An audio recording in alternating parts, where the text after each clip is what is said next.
De retour sur le devant de la scène, avec un projet tout personnel, Lionel Tim n'échappe pas aux questions sur Monsieur Pokora lors de sa tournée promotionnelle.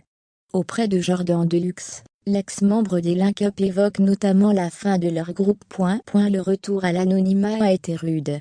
Pendant 2 ans, le groupe Link Up a pourtant connu de beaux succès, après avoir été formé dans l'émission Popstar.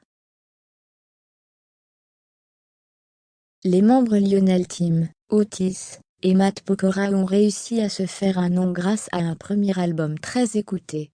Mais l'aventure s'est terminée aussi vite qu'elle avait commencé, lorsque Matt Pokora a quitté le groupe.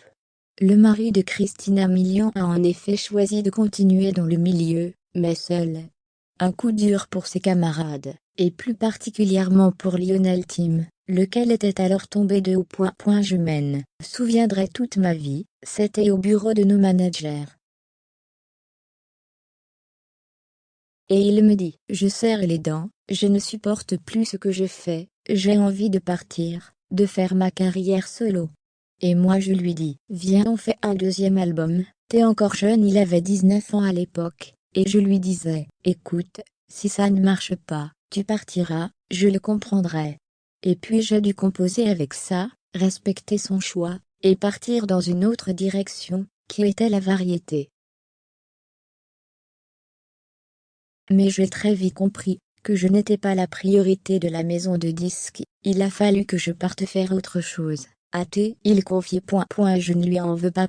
Car en effet, les professionnels de la musique ont préféré porter à l'époque leurs espoirs sur Matt Pokora, laissant de côté Lionel Tim, qui n'a jamais rencontré le même succès que son ami. Pour autant, il l'assure, il n'y a pas de jalousie ni de mauvais ressentiments. J'ai souffert de l'injustice qui a été faite par rapport à la maison de disques, je ne lui en veux pas à lui. C'est la maison de disques qui a voulu mettre toute son énergie sur lui, et moi je n'avais pas le même budget promo que pouvait avoir Matt. Il misait sur lui. Une maison de disques, c'est fait pour faire de l'argent, et promouvoir les artistes qui vont marcher.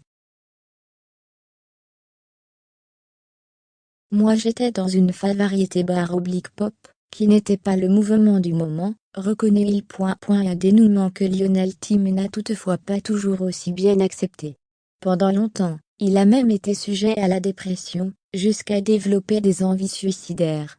C'est une psychothérapie qui m'a aidé parce que c'était difficile, avoue-t-il. Cette période difficile fait justement l'objet de sa pièce de théâtre à mon étoile qu'il joue actuellement à la Divine Comédie. Lionel Tim s'est ensuite confié sur les rapports qui ont aujourd'hui. Tous les 2 ans, on se contacte, on se croit, on a des contacts bienveillants, mais ça ne va pas plus loin que ça. Déjà il ne vit plus en France, il partage sa vie entre Los Angeles et ici et surtout il est très occupé. Aujourd'hui je comprends son choix.